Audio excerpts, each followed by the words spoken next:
Queridos, nós estamos estudando as parábolas de Jesus Cristo. A gente vem estudando as parábolas ao longo aí de alguns meses, né? Eu gostaria até de revisar com vocês o nosso cronograma, tá? E as parábolas de Jesus. E no nosso cronograma aqui nós já estudamos algumas. Eu não sei quantos de vocês já leram esses textos conosco, têm nos acompanhado nesse estudo, nessa série de mensagens. Mas vamos lá, o que nós já vimos? Já vimos a parábola do semeador, começamos com ela. Já vimos a parábola do joio e do trigo. Já vimos a parábola do grão, esse grão aqui é o grão de mostarda, né? E do fermento, quando nós entendemos que pequenas coisas podem fazer uma enorme diferença, nós aprendemos isso. Nós também já vimos a parábola do bom samaritano, é um clássico, né? Afinal de contas, estender as mãos tem muito evangelho nesse comportamento. Outro clássico, a parábola do filho pródigo, de Lucas 15, que carinhosamente nós batizamos de a parábola o capítulo dos achados e perdidos, onde nós vimos a ovelha perdida, nós vimos a dracma perdida, nós vimos o filho perdido, que é o filho pródigo, e há algo em comum em todas as parábolas do capítulo 15 de Lucas: tudo que foi perdido foi recuperado. Glória a Deus por isso. Deus ama a restauração, amém? Deus ama encontrar, achar o perdido. Por isso que nós estamos aqui reunidos nessa manhã, graças a um Deus que ama a restauração na nossa vida. Semana passada nós estudamos a parábola do credor incompassivo, uma parábola que aponta para a necessidade do perdão e denuncia o nosso coração, e aqui eu falo com a sua autorização, né? O nosso coração muitas vezes tendencioso, inclinado a olhar para o próximo com lentes diferentes das quais a gente usa para olhar para nós mesmos. Por isso que Jesus vai dizer, né, aos fariseus e os religiosos da época, dentre tantas surras que Jesus dava nos religiosos, Jesus chega a dizer que eles deveriam tirar a trave, a viga que estava nos olhos deles, para poder ajudar a tirar o cisco nos olhos dos demais. O que Jesus está dizendo é que às vezes a nossa condição está tão pior e a gente está mais preocupado em apontar o defeito e o problema na vida dos outros. Olha que situação difícil, né? Hoje nós vamos estudar, sem sombra de dúvida, de todas as parábolas a mais desafiadora. É muito comum a gente ouvir de pastores e teólogos que ela é a parábola mais difícil de todas elas. Olha que nossa série não está fechando o estudo de todas as parábolas. Nós estamos estudando várias, algumas mais importantes, mas vai ficar bastante parábola aí por estudar, bastante parábola para fora. Só que sem sombra de dúvida eu não podia deixar essa de fora pelo desafio que ela traz. Ela é desafiadora. E como o evangelho, todo o evangelho nos desafia, eu penso que vale a pena a gente olhar para essa parábola hoje com carinho. É a parábola do mordomo infiel, elogiado por Jesus. Depois nós ainda vamos estudar outras duas parábolas para encerrar esse mês, estudando ainda as parábolas do juiz iníquo. Essa já é um pouco mais conhecida, penso eu. Muitos de nós já ouvimos a questão da perseverança. A parábola, nós vamos encerrar com a parábola do fariseu e do publicano. Uma parábola também muito interessante, inclusive sobre a oração que estes apresentam diante de Deus. Vai valer muito a pena. Então, meus irmãos, bem-vindos aí à parábola do mordomo infiel. Abra aí a sua Bíblia, Lucas capítulo 16. Esse aqui é o nosso tema de hoje. Lucas capítulo 16, nós vamos ler dos versos 1 ao 13. Eu vou usar algumas versões diferentes, vim hoje mais carregado do que normalmente venho, para poder apontar para vocês algumas dificuldades do tema e também algumas linhas de entendimento. A ideia a princípio não é fechar a caixa, mas fazer com que a gente compreenda como igreja que existem algumas possibilidades de interpretação no que diz respeito a essa história contada por Jesus, mas depois a gente vai se prender àquilo que é mais claro, aquilo que é mais óbvio na parábola. Amém? Então vamos lá, uma primeira leitura, capítulo 16, do verso 1, primeiro eu leio até o verso 7, depois até o 13. Diz assim a palavra do Senhor.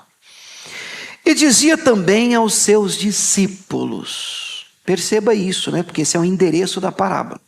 Eu acho que vale a pena a gente lembrar que a gente saiu do capítulo 15 de Lucas. E agora nós estamos abrindo o capítulo 16. O que isso quer dizer? Quer dizer que eu acabei de citar agora há pouco a vocês que o capítulo 15 é o capítulo dos achados perdidos. É o capítulo que começa com a ovelha perdida, depois a dracma perdida e termina o capítulo 15 com o filho pródigo.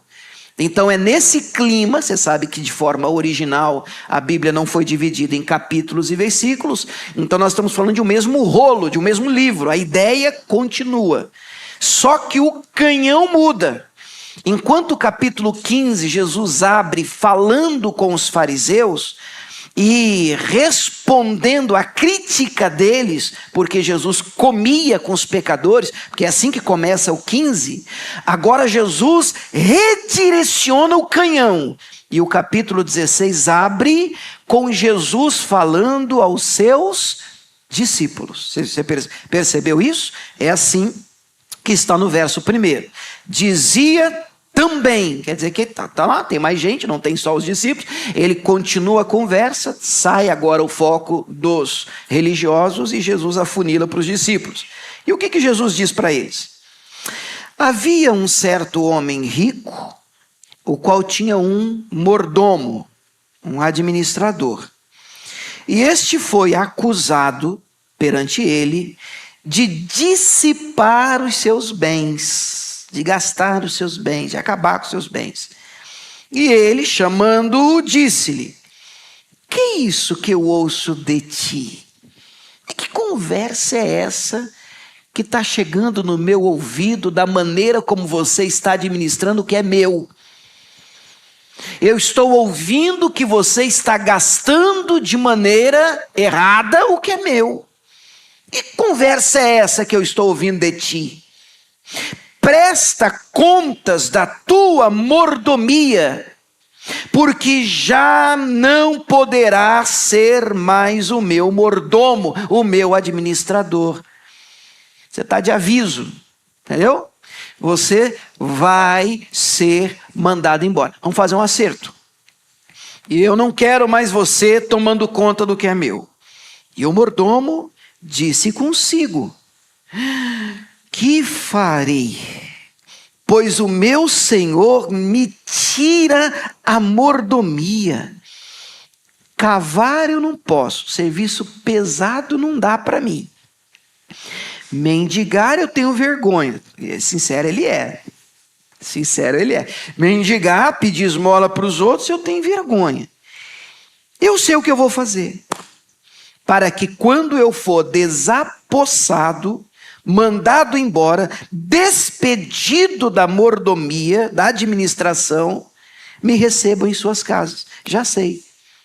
E chamando a si cada um dos seus devedores, os devedores do seu senhor, disse ao primeiro: quanto é que você deve ao meu senhor? Ele respondeu: 100 medidas de azeite. E disse-lhe: toma aí a tua conta, assenta-te já, escreve aí 50. Então no lugar do 100, risca 100, põe 50, metade. E depois diz para o outro: e você, quanto é que você está devendo? Ele respondeu: 100 alqueires de trigo. E disse-lhe: toma aí tua conta, toma aqui a nota promissória, escreve aí, risca, escreve 80. Ele está dando um desconto para o cara. Aí no verso 8, o texto continua: louvou aquele senhor, o injusto mordomo, por haver procedido prudentemente. Esse é a parte que trava o coração e a mente. Como assim? O cara está dando desconto sem autorização, perdendo dinheiro, é um mau administrador. E o texto no verso 8 diz que o senhor dele o louvou. Louvou o injusto mordomo por haver procedido prudentemente. Porque os filhos deste mundo são mais prudentes na sua geração do que os filhos da luz. E eu vos digo, agora são palavras de Cristo: granjeai amigos com as riquezas da injustiça. Eita! para que quando estas vos faltarem, vos recebam eles nos tabernáculos eternos. Quem é fiel no mínimo, também é fiel no muito. Quem é injusto no mínimo, também é injusto no muito. Pois se nas riquezas injustas não fostes fiéis, quem vos confiará as verdadeiras? E se no alheio, no que é do outro, não fostes fiéis, quem vos dará o que é vosso? Nenhum servo pode servir a dois senhores, porque ou há de aborrecer a um e amar o outro, ou se há de chegar a um e desprezar o outro. Vamos juntos esse finalzinho? Não podeis servir a Deus e a Mamon. Mamon é o Deus da riqueza, do dinheiro. Vamos orar mais uma vez, sentado mesmo? Pai, nós pedimos ajuda. Hoje, inclusive, eu peço uma ajuda até um pouco maior do que normalmente, meu Pai, eu peço ao Senhor. O texto é desafiador. Estamos diante da Tua palavra. Acreditamos que nada na Tua palavra foi posto, colocado, dito à toa. Também cremos que o Senhor não se equivocou em nenhuma declaração. Então há pérolas para nós aqui nesse texto. Existem lições que merecem a nossa atenção e aprendizado.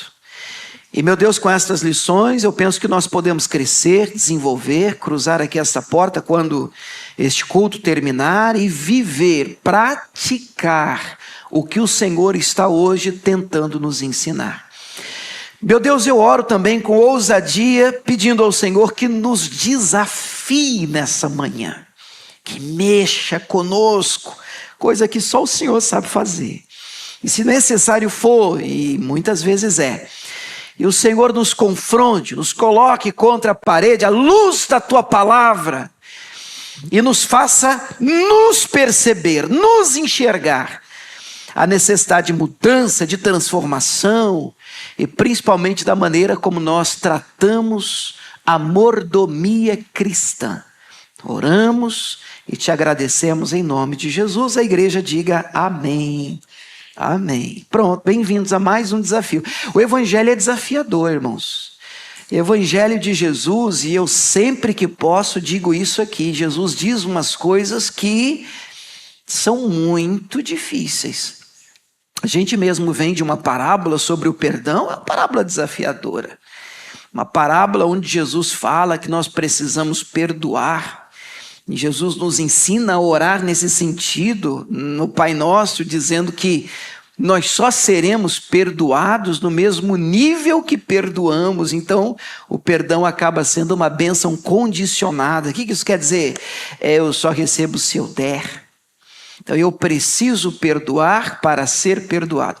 Não sei vocês, mas para mim isso é muito desafiador, principalmente quando eu começo a pensar em algumas pessoas que me feriram, que me machucaram, que pisaram na bola comigo. Então, é inevitável que no coração comece a apertar. E diz, meu Deus do céu, mas até fulano? Pois é, essa foi a pergunta do Pedro. Quantas vezes? E Jesus, 70 vezes 7. Jesus vem e sobe a régua lá em cima. Nós vamos perceber o mesmo princípio. Jesus já vem novamente para apertar o calo. Jesus já vem para jogar a régua lá em cima, mas agora o assunto é o dinheiro. Pensa num assunto que incomoda, principalmente quando estamos reunidos em um ambiente cristão, a igreja. Talvez, irmãos, pelo fato da gente ter tanto escândalo quando o assunto é dinheiro, a gente vive tantos golpes, tanta gente fala em aquisição e usa Jesus para adquirir aquisição pessoal, promoção pessoal. E gente que diz, esses dias eu mudando assim, canal de televisão, junto com a Camila, pronto, me dá aí o seu CPF, você vai fazer uma oferta de tanto, você vai mandar para mim, eu vou orar por você, que mandar a sua oferta. Então, quer dizer que eu tenho que pagar agora para receber a oração. A gente recebe e se depara com algumas questões que realmente deixam o nosso coração, se a gente não vigiar, meio que cauterizado, endurecido. E às vezes a situação é tão drástica que a gente, tentando sair de um extremo, acaba indo para o outro. E o outro extremo é: rapaz, eu não acredito mais em mordomia cristã, em uma boa administração do que Deus tem me dado. E a parábola vai girar em torno disso. Nós temos aqui todo um contexto histórico, que eu não vou gastar muito tempo com ele, mas eu queria convidar você a ler comigo a mesma parábola, só que na NVT, para que a gente tenha uma nova visão do texto e da história. Aí eu peço a sua ajuda, Cássio. Lucas capítulo 16, a partir do verso 1. Vamos lá? Consegue colocar para mim aí, Lucas 16, a partir do verso 1, na NVT? Perfeito, isso aí. Deixa eu ler mais uma vez, escute com atenção. Jesus contou a seguinte história aos seus discípulos. O homem rico tinha um administrador, enquanto a ARC traduz como um mordomo, aqui ele aparece como um administrador. É a mesma coisa, que cuidava dos seus negócios, algo que era até muito comum na época. Certo dia foram lhe contar que esse administrador estava desperdiçando dinheiro, seu dinheiro. Então mandou chamá-lo e disse: o que é isso que eu estou ouvindo, eu ouço a seu respeito? Preste contas da sua administração, pois não pode mais permanecer neste cargo. Eu vou te mandar embora, vamos fazer as contas. O administrador pensou consigo: e agora? Meu patrão vai me demitir. Eu não tenho força para trabalhar no campo, serviço pesado. E eu sou orgulhoso demais para mendigar. Olha a sinceridade dele. Eu sou muito orgulhoso. Para depender da ajuda dos outros, eu não quero não. Já sei como garantir que as pessoas me recebam em suas casas quando eu for despedido. Já sei, tive uma ideia. Então, no verso 5, convocou todos que deviam dinheiro ao seu patrão e perguntou ao primeiro: quanto é que você deve ao meu patrão? O homem respondeu: eu devo 100 tonéis de azeite. Então o administrador lhe disse: olha, pegue depressa a sua conta e mude-a para 50 tonéis. E você, quanto deve ao meu patrão? Perguntou ao segundo. Devo 100 cestos grandes de trigo, respondeu ele. O administrador disse: tome aqui a sua conta e mude-a para 80 cestos. E aí vem o 8. Escute com carinho o 8. O patrão elogiou o administrador desonesto por sua astúcia. Perceba que de cara a gente já tem aqui, eu não sei se você percebe, que o elogio não é a infidelidade ou desonestidade, mas a gente vai ver isso, mas sim a astúcia, a maneira como ele se comporta. O que me leva a abrir um parênteses aqui: dá para a gente aprender coisa boa com exemplos ruins? Dá. Você pode ter sido criado, por exemplo, por um pai muito ruim. E você cresce dizendo: eu, quando tiver o meu filho, eu vou fazer diferente. Você pode ter tido um patrão ou um líder religioso mau e abusivo, e você pode amanhã ter a oportunidade de escrever uma outra história, de fazer diferente daquilo que fizeram com você. Então, sim, nós podemos tirar lições positivas com exemplos ruins. Então, o exemplo é mau, o administrador é infiel e provavelmente o texto também afirma ele é desonesto, mas ele é elogiado não pela desonestidade, mas pela astúcia como ele procura resolver a vida dele antes de perder o emprego. Mas a gente vai continuar. E é verdade, Jesus continua, que os filhos deste mundo são mais astutos ao lidar com o mundo ao redor do que os filhos da luz. Às vezes, na astúcia das pessoas lá fora, elas conseguem resolver situações e problemas que os filhos da luz, os crentes e cristãos, às vezes não têm a mesma habilidade para resolver. Olha que situação, irmãos. E aí a NVT vai soltar uma pérola aqui, no verso 9. Esta é a lição. Isso aqui traz uma clareza para a gente já vai ver isso melhor. Usem a riqueza deste mundo para fazer amigos. Assim, quando as suas posses se extinguirem, eles o receberão no lar eterno. Se forem fiéis nas pequenas coisas, também serão nas grandes. Mas se forem desonestos nas pequenas coisas, também serão nas maiores. E se vocês não são confiáveis ao lidar com a riqueza injusta deste mundo, quem lhes confiará a verdadeira riqueza? E se não são fiéis com os bens dos outros, por que alguém lhes confiaria o que é de vocês? Vamos ler juntos o 13 para a gente terminar? Ninguém pode servir a dois senhores, pois odiará um e amará o outro, será dedicado a um e desprezará o outro. Capricha? Vocês não podem servir a Deus e ao dinheiro. E para ficar claro que Jesus agora está estreitando e a coisa vai começar a ficar um pouco mais apertada no que diz respeito à maneira como lidamos com o dinheiro e os bens que temos, o próximo versículo 14, Jesus vai dizer, o texto, a história vai dizer assim, que os fariseus que tinham grande amor ao dinheiro, ouviam isso tudo e zombavam de Jesus. Então, eles não só ficavam incomodados com o que Jesus está dizendo, mas eles começaram a zombar e tirar sarro de Jesus. Eu tenho esse livro aqui, eu não escondo de ninguém, que eu gosto bastante da maneira como Hernandes Dias Lopes prega. E, claro, temos uma outra diferença, né, de entendimento, mas eu tenho assim a coletânea de livros, de estudos ele tem, né?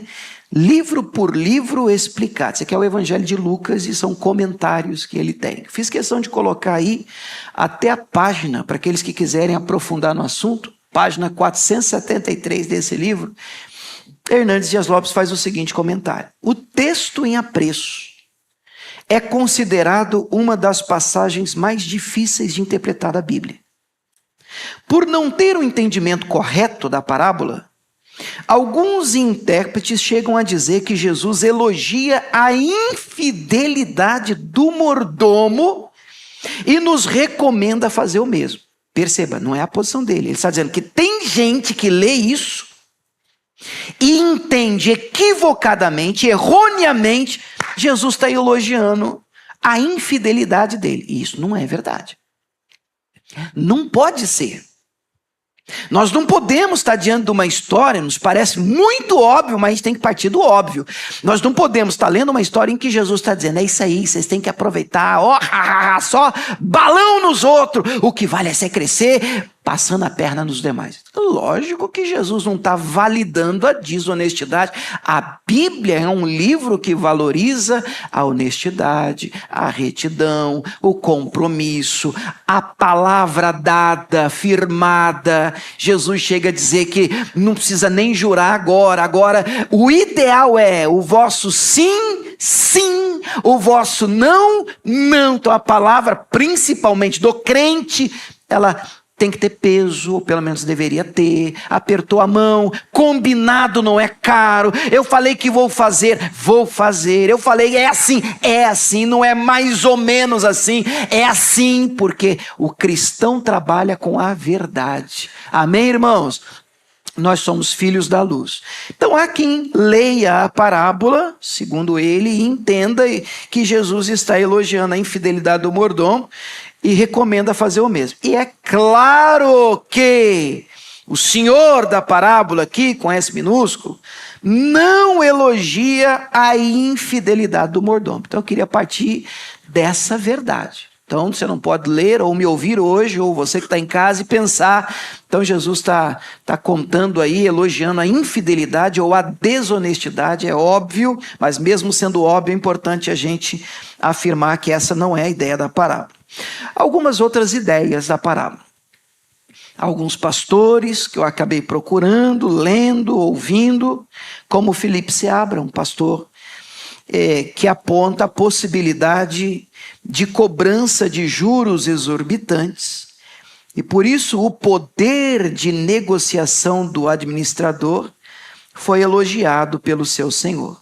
Então ele trabalha com a linha de que a história contada por Jesus e o comportamento desse administrador, desse mordomo, seria ou teria sido dessa forma, porque haviam juros, e realmente na época, essa questão de juros, hoje a gente vive isso, né? Fora da curva, uma dívida que começa com X, e se você não paga, ela facilmente vira 100x. Eu penso que a gente, para a nossa realidade, eu acho que é até tranquilo a gente entender isso. Porque imagine que você tem uma conta, uma dívida no cartão de crédito. Perceba, eu estou trabalhando com a possibilidade, tá? Ainda, daqui a pouco a gente estreita. Mas imagine que você está devendo R$1.000 no cartão de crédito, não paga. Fica sem pagar 2 anos. Isso aí, vixe mesmo. Você sabe que esse 1.000 vai virar aqui, uns 15, 20. A dívida original é 1.000. A dívida principal é 1.000. O resto é o quê? É juro. E é uma grande agiotagem legal. E você fica incapacitado de acertar esse negócio. Só que um dia a financeira liga, o banco liga e vai fazer igual assim, o mordomo vai dizer assim, quanto você está devendo? Temos uma proposta para você. Risca 15 e paga 3. Paga 2, porque na cabeça ele está perdido. Ele quer receber pelo menos o principal ou alguma coisa. A ideia desse pastor é que os juros seriam exorbitantes e por isso ele teria se comportado desse jeito. Mas o texto em si não afirma isso. A ideia é a linha que ele trabalha, é uma possibilidade. Iago Martins tem um canal interessante no YouTube também. Ele também é pastor batista, professor de teologia. E para quem gosta de teologia, tem um canalzinho no YouTube dele chamado 2 Dedos de Teologia. Ele sempre está dando uma palavra, estudando alguns assuntos polêmicos. Também temos lá as nossas diferenças, mas ele diz o seguinte. Ele lembra do contexto do capítulo anterior, que eu apontei para vocês, que é o capítulo 15, apontando a possibilidade do administrador estar cortando o próprio lucro. Então ele trabalha, dentre tantas possibilidades, ele também aponta para a possibilidade de o administrador, na hora de falar assim, está devendo 100? Risca, coloca 50. Ele estaria abrindo mão do próprio lucro dele e por isso teria sido elogiado pelo patrão a fim de receber. Mas o texto também não traz para nós essa clareza. Ainda estamos no campo das possibilidades. Augustus Nicodemos, esse mais famoso, acredito que vocês conheçam, ele prefere olhar para a ideia principal da parábola sem se apegar assim aos detalhes, os pormenores citados. E para ele, a ideia principal dessa parábola é você preferir perder o que tem do que o reino de Deus. Abrir mão do que for preciso pelo reino de Deus. Essa seria a ideia principal, sem esse apego de esse ou outro detalhe ou tentar explicar cada detalhe da parábola. Finalmente, já estou terminando para pregar. Né, irmãos? Finalmente, Luiz Saião, pastor batista, reformado, gosto demais, hebraísta, é um camarada que tem um hebraico na ponta da língua, muito estudado. Ele destaca o elogio de Jesus à astúcia do administrador, enfatizando a tradução da versão da Bíblia A Mensagem. Eu não tenho essa Bíblia, nós não temos aqui também na igreja, então não é propaganda, mas é uma tradução que eu penso que você que gosta de estudar e aprofundar e comparar versões, eu penso que vale a pena você ter. E aí eu copiei um pedacinho, os versos apenas 8 e 9, na versão e tradução A Mensagem. Olha como foi traduzido. Escute. Agora vem a surpresa. Sabendo disso, o patrão elogiou o administrador desonesto. Sabem por quê? Porque ele sabia cuidar de si mesmo. Quem sobrevive nas ruas são mais astutos nestas questões do que os bons cidadãos. Eles estão sempre alerta, buscando opções, vivendo da própria astúcia. Olha como é que Jesus teria dito nessa versão, finalzinho. Quero que vocês sejam astutos assim, mas só para o que é correto. Vamos de novo? Quero que vocês sejam astutos assim. Aí, mas só para o que é correto. Aproveitem as adversidades para motivar a criatividade. Essa é a versão da Bíblia do mesmo texto, história, a mensagem. Muito bem, então vamos pregar agora, irmãos. Separei aqui 3 lições da parábola e aqui não comporta, eu vou ficar com o que é firme.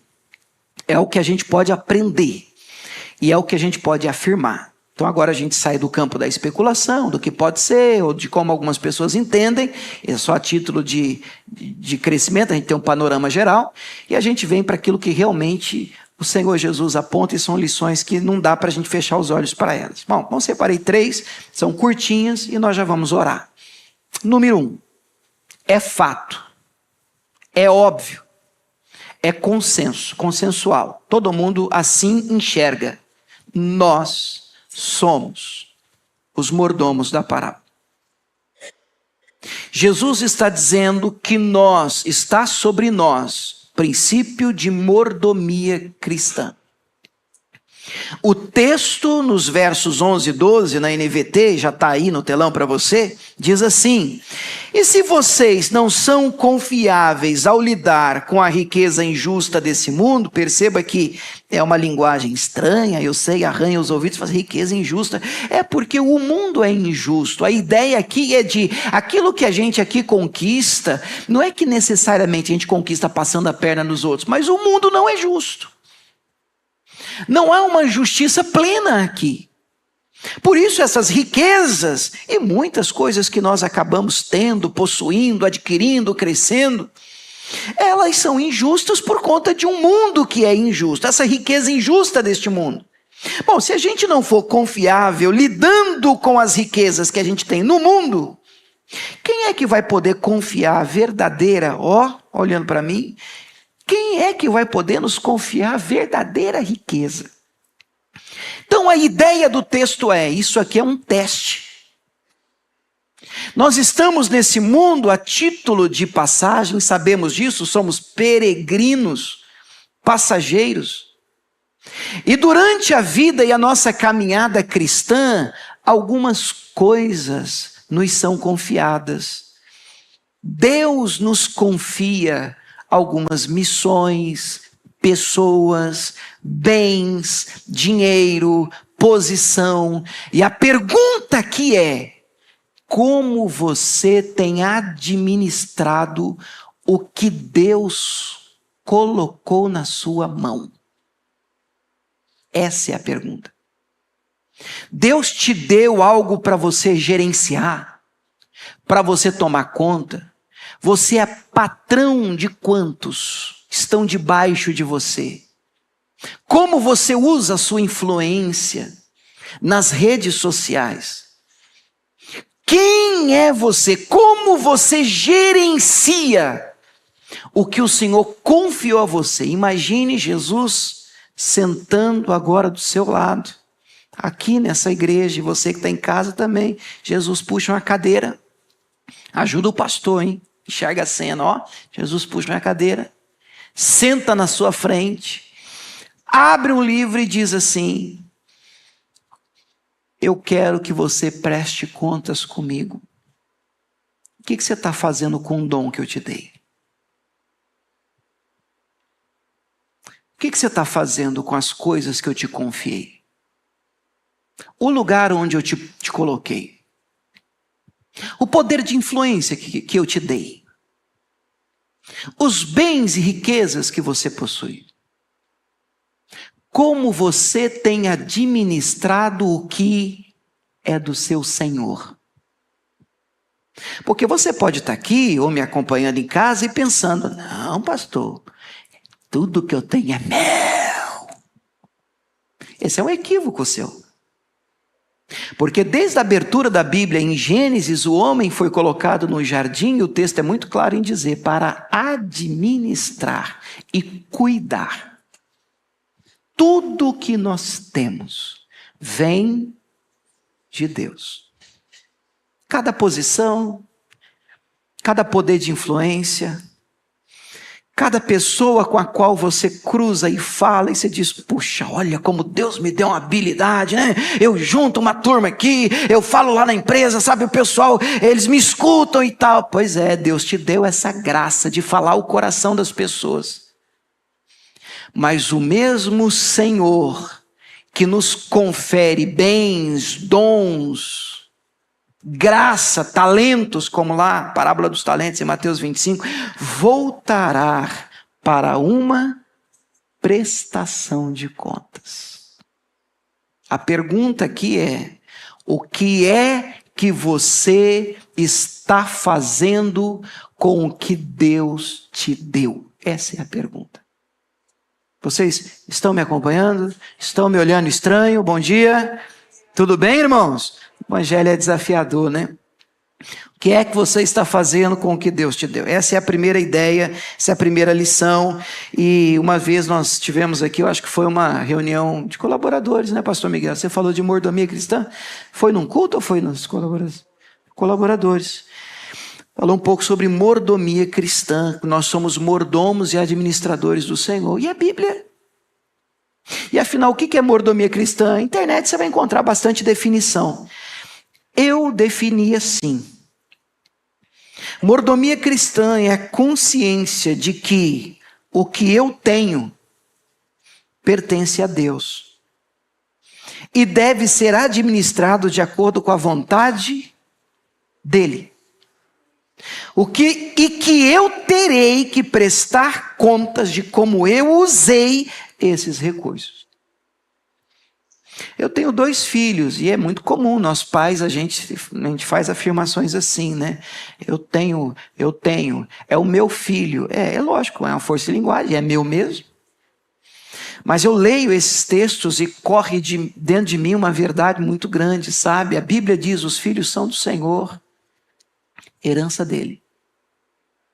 São só flechas da nossa aljava.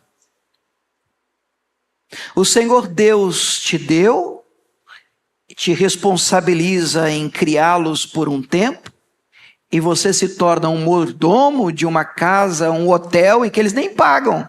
Comem de graça, dormem de graça, e a gente fica acordado de madrugada, preocupado com essa turma, mas um dia eles viram para nós, então, eu estou indo. Estou indo, pai. Estou amando, estou gostando, apaixonei. E aí então você, pai, mãe, pega essa flecha no canudo. Canudo é aquela aljava na costa do arqueiro, como diz o Salmo. E então você estica essa flecha e diz, filho, filha, papai te ama. Vai com Deus. Aí você tem que crer na educação que você deu e num Deus que guarda. Porque, irmão, você ter filho alguém me disse uma vez acertadamente, é você decidir que seu coração vai bater do lado de fora o resto da sua vida. Eles podem casar, pode ficar velho, pode ter neto, mas nunca mais vai sair da sua cabeça. Nunca mais. Mas você precisa lançá-los, porque não são seus. A flecha, o propósito da flecha, não é ficar na aljava, nas costas do arqueiro. Ela precisa cumprir o propósito. O propósito dela é acertar o alvo. Tudo o que eu quero para os meus, em primeiro lugar, é que eles cresçam no temor de Deus, em experiências com Deus, quero que case bem, quero que sejam bons profissionais, lógico, eu quero que eles ganhem bem, inclusive para me sustentar também no final da minha vida. Eu planto no coração dele já, falo, filho, cresce aí, fica rico, e não se esquece de mim quando entrares no teu reino. A palavra lá é essa. Eu e a sua mãe. Mas eu quero que todos nós, como pais, nós queremos o melhor para os nossos filhos. Mas a verdade é um equívoco você achar que é seu. Não é seu. O que é seu? É minha casa. Meu carro, pastor. É o meu salário. Mas o Senhor nos dá força para conquistar, a Bíblia diz isso. O Senhor tem olhado para cada um de nós, tem nos enchido de habilidades, dons e talentos, e a clareza de que o que nós temos não é nosso, nós estamos só administrando para o nosso Senhor, ela precisa estar clara no nosso coração. Amém? Essa é a primeira grande verdade. Bom, a segunda grande verdade que eu quero destacar com os meus irmãos aqui é a resposta a essa pergunta simples, mas eu queria que você fosse honesto. Você não precisa me responder verbalmente. Eu quero que você pense sobre isso. Quem usa quem? Porque o dinheiro, ele é um senhor. E a Bíblia vai dizer que nós nos tornamos servos e escravos de tudo aquilo que nos domina. Tudo aquilo que manda em você, tudo aquilo que você não consegue viver sem, se torna o seu Deus. E o nome disso é idolatria. Porque qualquer coisa que ocupe o lugar de Deus na nossa vida é idolatria. Tem que ser derrubado. Esse altar tem que ser quebrado nessa manhã, em nome de Jesus. E essa pergunta, quem usa quem, irmãos, eu olho para o texto na NVT e aqui ele é muito feliz. E claro, pelo menos para mim, claro. Os versos 8 e 9, eu leio de novo, já está aí no telão, diz assim: o patrão elogiou o administrador desonesto pela sua astúcia. Perceba o texto, hein? Elogiou o administrador desonesto, não pela sua desonestidade, mas elogiou um administrador desonesto, infiel, pela sua astúcia, pela sua habilidade para lidar com o problema. E é verdade que os filhos deste mundo são mais astutos ao lidar com o mundo ao redor do que os filhos da luz. E aí, eu até sublinhei, está sublinhado, diz assim: esta é a lição. Qual é a lição? Usem a riqueza desse mundo. E aqui, para quê? Para fazer amigos. Vamos traduzir isso melhor. Para ganhar almas. Para entupir o céu de amigos. Para entupir o céu de amigos. Para ganhar o maior número de pessoas possível com o que você tem. Você pode usar o seu carro para a glória de Deus. Quando você se coloca à disposição de alguém, diz assim: não, fulano, eu levo você na igreja. Não, vamos lá, eu passo aí, eu te dou uma carona. Não adianta só grudar esse adesivo, propriedade de Jesus. E Jesus nunca usou esse negócio. Ele nunca foi glorificado com esse negócio. Então, peraí, se isso é uma propriedade de Jesus, usa isso para a glória de Jesus. Essa empresa, para a glória de Jesus. Esse escritório, para a glória de Jesus. É óbvio que tem hora de trabalhar, arregaçar a manga, nós não misturamos as coisas, mas, puxa vida, tudo que nós fazemos deve louvar, adorar, tocar o coração do Senhor. A frase sublinhada na Bíblia é essa: esta é a lição, para mim, a mais importante da parábola. Qual é a lição? Usem a riqueza. Vamos inverter a frase?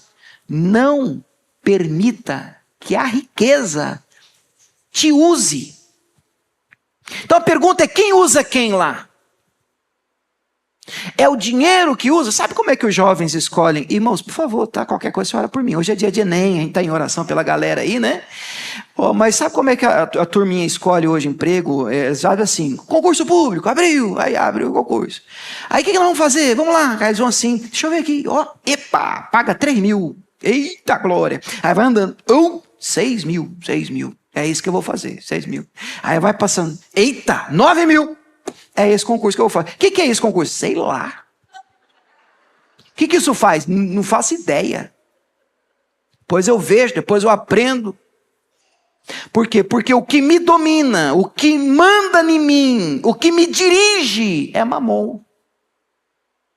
É ele que me faz acordar cedo. Eu com ele não posso errar, porque se eu pisar na bola com Mamon, meu irmão, ele some, eu perco. Como é que eu pago minhas contas? Mas com Deus, Dá para dormir até tarde. Eu vou no outro domingo. Quando der eu faço. E a gente diz, o Senhor é o primeiro no meu coração. Jesus vem denunciar a podridão do nosso coração. E a verdade é de que, às vezes, a gente pode não admitir. Mas o dinheiro grita, ei, está na hora de trabalhar. Se chegar atrasado, vai descontar. Sim, senhor, mamão. E aí, está na hora de ir na igreja.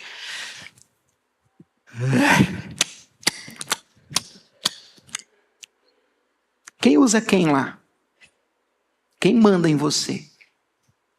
Quem é o teu senhor? Não na letra, da boca para fora, mas na prática. O convite de Jesus com a parábola é: coloque os bens e a riqueza no lugar deles. E o lugar deles é onde? Debaixo do Senhor. Use isso.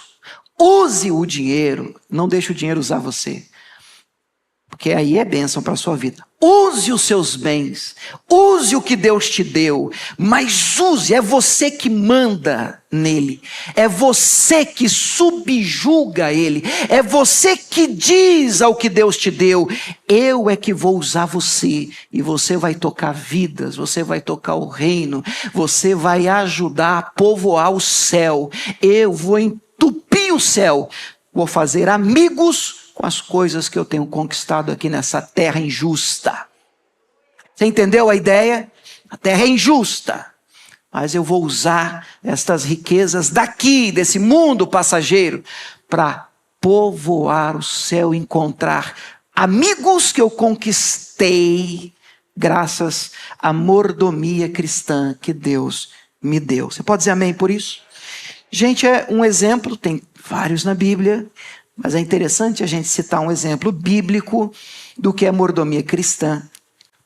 Lucas 8, dos versos 1 ao 3, a Bíblia vai dizer assim: pouco tempo depois, Jesus começou a percorrer as cidades, os povoados vizinhos, anunciando as boas novas a respeito do reino de Deus, e iam com ele os 12 discípulos, né? E também algumas mulheres que tinham sido curadas de espíritos impuros e enfermidades. Entre elas, ele começa a nomear Maria Madalena, de quem ele havia expulsado 7 demônios. Olha só, Joana, esposa de Cusa, administrador de Herodes, tinha uma turma forte seguindo Jesus, né? Administrador de Herodes, Susana e muitas outras. Como é que termina? Que contribuíam com os seus próprios recursos para o sustento de Jesus e os seus discípulos. E isso aqui não é golpe, é Bíblia, irmãos. Não é uma preparação para terminar o culto e dizer assim: então atenção, irmãos, tem um envelope aí. Não existe isso aqui. Isso é a palavra de Deus. Todos nós temos que pagar as nossas contas, nós temos os nossos desafios, está todo mundo na guerra, na luta profissional, financeira. Podemos e devemos crescer, avançar, conquistar, não há problema nenhum nisso. O ponto aqui é: nós não podemos trabalhar, lutar, correr atrás de mamon só por nós mesmos.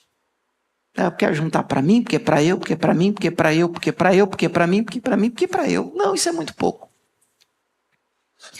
Há um propósito maior do que esse. Aquilo que o Senhor Deus tem nos confiado deve granjear amigos na eternidade. Amém, irmãos? Isso é uma verdade da qual nós não podemos fugir. Vamos usar o que Deus tem nos dado para a glória do Senhor. Esses dias não, irmão, já tem alguns anos. Eu vi um testemunho, sabe, irmãos? Aquele testemunho que alegra o coração, mas eu confesso para vocês que dá um pouquinho de inveja. Eu não sei nem se eu conto para vocês, de vergonha. Conta, né, irmã? Conta. Lá em Bauru, um irmão levou o pastor diante de um prédio e passando com o pastor convidou o pastor para fazer uma visita. Aí passou em frente do prédio e falou assim: ô pastor, você acha que esse prédio aqui interessa para a igreja? Lindo prédio. Eu assim, interessa, não sei, prédio muito grande, né? Muito bonito. Quanto estão pedindo de aluguel? Eu disse, não sei, só queria saber se interessa. Ele era o dono do prédio. Ele tinha acabado de construir o prédio. Aí ele estava terminando a obra. Aí na hora que ele terminou a obra, ele disse, pastor, eu precisava que você voltasse lá para mim, sempre aquele prédio, eu queria entrar lá com o senhor. O senhor disse, vamos entrar lá. Ele entrou, o pastor disse assim, e aí, pastor, o que você achou? Poxa, irmão, nós não temos condição. Disse, toma aqui a chave. Eu construí, Deus me deu uma palavra, porque isso é uma experiência pessoal dele, né? Deus me deu uma palavra, e isso aqui já é a terceira igreja que eu construo e dou. Deus me chamou para isso. Vamos aplaudir Jesus, né? Caramba, coisa linda. Puxa, por isso que eu digo a vocês, eu fico muito feliz com vocês também, mas eu confesso para você que eu escuto assim, pô, Jesus, né? Cadê o meu Jesus? Eu confesso para vocês que a gente escuta um negócio desse assim, caramba, que coisa linda. Bom, finalmente, para a gente orar, a última das lições também me parece óbvia, não dá para correr dessa verdade. Ninguém pode servir dois senhores. Sabe, irmão, não dá para viver em cima do muro. Elias confronta o povo de Israel, em 1 Reis 18, dizendo, até quando vocês vão cochear entre dois pensamentos? Se o Senhor é Deus, vocês vão tomar uma decisão pelo Senhor. E com força. Agora, se você acredita que Baal, lá na época, era um outro Deus com D minúsculo, né? Se Baal é Deus, então vá logo para Baal. Mas as pessoas estavam indecisas, com um pé lá, outro cá.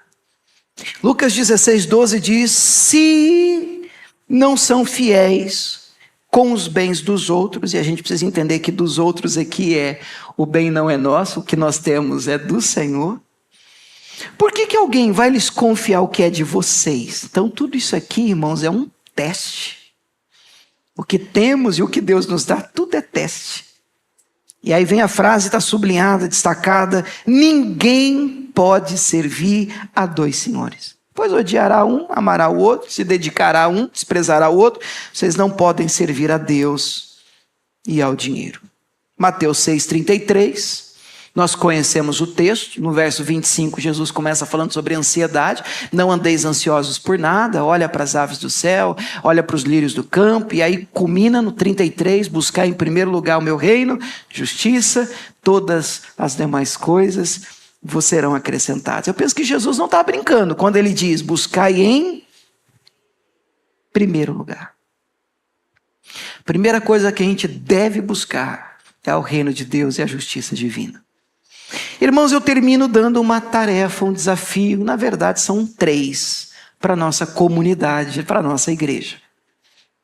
Quero convidar você a pensar em alguém, uma pessoa, essa semana, uma pessoa específica que vem à sua mente, que você vai colocar no coração o desejo, a decisão de ajudar.